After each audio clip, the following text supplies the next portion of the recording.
Hey y'all, and welcome back to my channel. I hope you guys didn't miss me too much.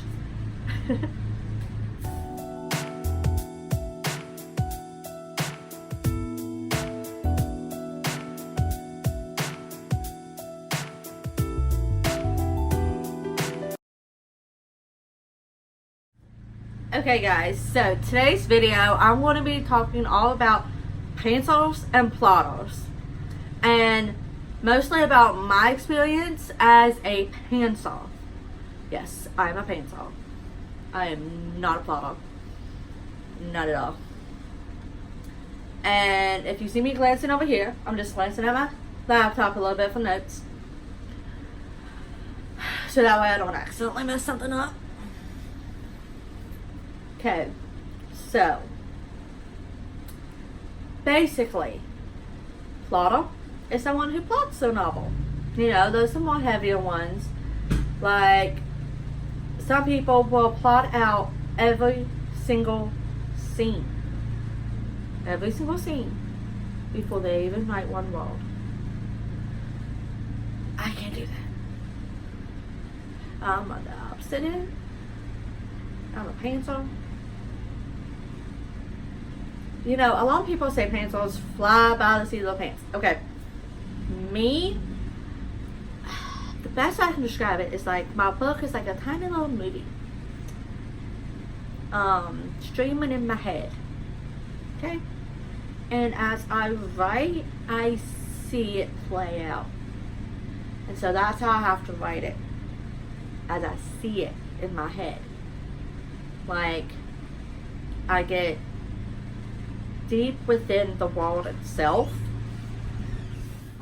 So basically, as the movie goes along, story goes along, I write it down. I get so sucked up into the world and everything, I go with it.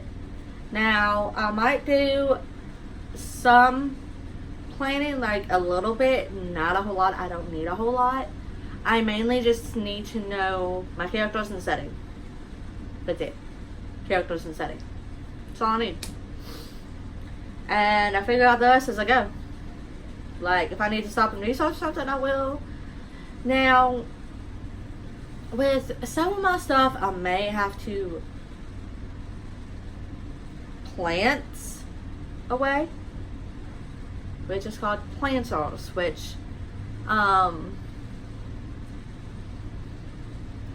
in a lot of cases, a lot of people are planters because it's a mixture of both, of plotting and pantsing. You know, you gotta have that outline, you gotta have your you gotta know where you're going and a focus. But then you just write once you know that focus. But I might be in that situation when it comes to when I decide to write my epic fantasy. Yes, I do have plans on writing an epic fantasy. Now, with an epic fantasy, if I want to do it, I want to do it upright. Because to me, epic fantasy is like Lord of the Rings, The Hobbit, you know, stuff like that. That to me is epic fantasy. It is your true epic fantasy. You know, that long voyage, the amazing, in-depth, heavy-duty world building. Now see, that is when the planster is going to come out in me, because I'm going to have to plot. I'm going to have a choice. Not with a fantasy world like that. I got to plan out, I got to do some heavy-duty world building, and that falls underneath plotting. So yeah, and for my novellas, I do have to plot a little bit. Plotting as in research for the history and background of the novellas, because the novellas is Dryden's origins, which goes off the villain, the original vampire, his story, how he became and stuff, and then Bria's creation, blah, blah, blah. Um, and that is the story about how she came about and stuff. So, and how the original witches came. So, that requires actual research into these ancient civilizations that don't exist anymore. That's why I have to do it that way. Because I'm not going to write something that doesn't seem too far-fetched. It doesn't have some sort of roots in, like, reality. Because for me, to make a real good, like, paranormal fantasy, to make it the best it can be, is to make it believable. If you don't make it believable, then people are going to be like, no. To me, the best is the most believable. So, hinting the research. But, now, for plotters, some good things about plotters is the fact that writer's block is a little bit less likely to happen, and if they do get writer's block, they have an outline they can just turn to and be like, okay, this is where I'm getting stuck at. What's going on? What is supposed to be going on? What's supposed to be happening? What's supposed to be moving on forward? What's happening between points A and B? What's B and C? What's going on there? And now, writer's block for a Panster can be a little bit more complicated, because I don't have an outline to turn to, and I don't think most Pansters do have an outline to turn to. We got, maybe a character profile too, but not an outline. So it comes down to sitting down and figuring out what's in that particular scene. Okay, alright, where do we see the story going to? Where does it need to end up? And then basically meditating, taking a walk, listening to music, read a book, or watch a movie, usually something to loosen up that blockage.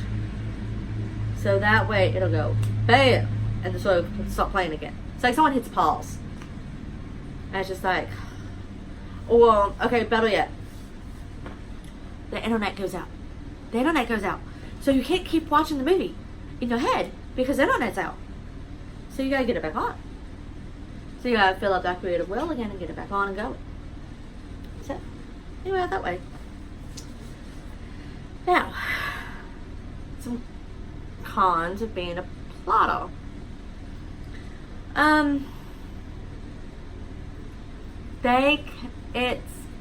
I would say it's a little bit tougher to, if they don't have that.